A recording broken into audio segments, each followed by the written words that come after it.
اعوذ باللہ من الشیطان اللعین الرجیم بسم اللہ الرحمن الرحیم۔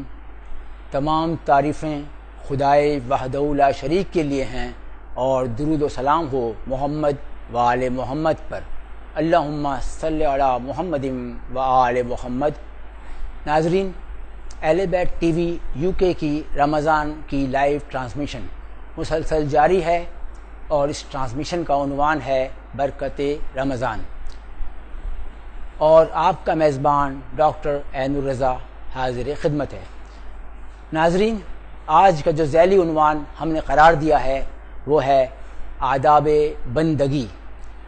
ناظرین، مسلسل ہم پروگرامز کر رہے ہیں، ٹیلی ویژن کے اوپر آپ کے سامنے ٹیلی فون نمبرز لکھے ہوئے ہیں، جہاں تک ممکن ہو آپ ہمیں فیڈ بیک دیجیے گا پروگرام کی بہتری کے لیے، اچھائی کے لیے، مزید اس کو درست کرنے کے لیے۔ اگر کوئی رائے آپ رکھتے ہوں تو ہمیں ضرور فون کیجئے، میل کیجئے اور ہمیں اپنی رائے سے آگاہ کیجئے۔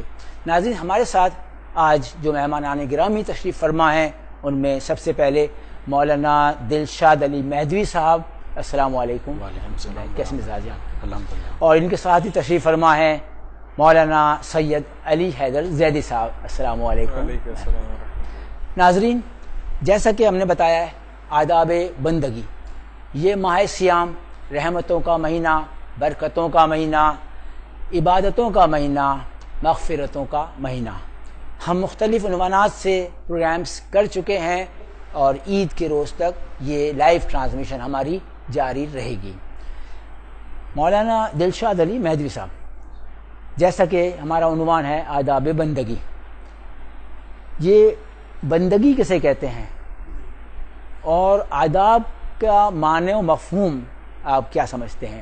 تو پھر ہم آگے کی طرف بڑھیں گے جب یہاں سے بات چلے گی۔ بسم اللہ الرحمن الرحیم۔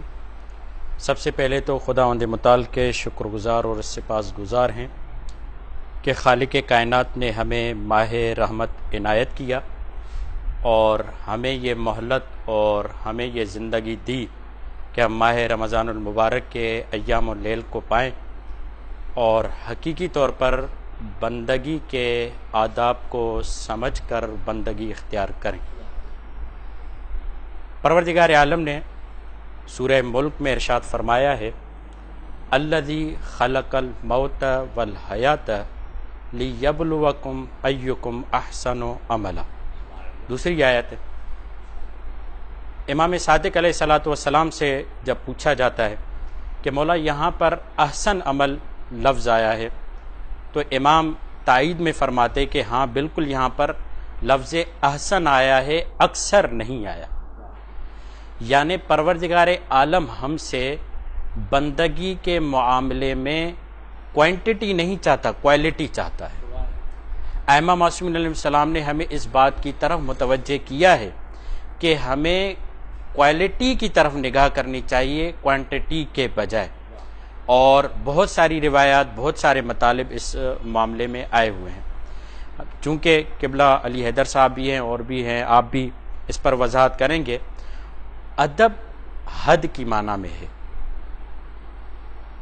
جہاں بھی افعال کی حد ظاہر ہو اسے ادب کہتے ہیں، اور ادب انسان کی خصوصیت نہیں ہے بلکہ یہ انسان کے افعال کی خصوصیت ہے۔ کس انداز سے انسان اپنے افعال کو انجام دیتا ہے، کس طریقے سے انسان اپنے کاموں کو مرتب کرتا ہے، اس کو ادب کہتے ہیں۔ اور یہاں پر یہ توجہ دلاتے چلیں ہم اپنے ناظرین کو کہ اخلاق اور ادب میں فرق ہے۔ اخلاق انسانی وجود میں صفتوں کو کہتے ہیں، اور جب وہ صفات افعال میں ڈھلتے ہیں تو کس کیفیت اور کس جہت سے ڈھلتے ہیں، اس کو ادب کہتے ہیں۔ تو بندگی ایک خلق ہے، اخلاق ہے۔ انسان بندگی اختیار کرے گا، خداوند متعال کی عبادت کرے گا تو کس انداز سے اسے اس عبادت کو اختیار کرنا ہے، اس کا ایک ادب ہے۔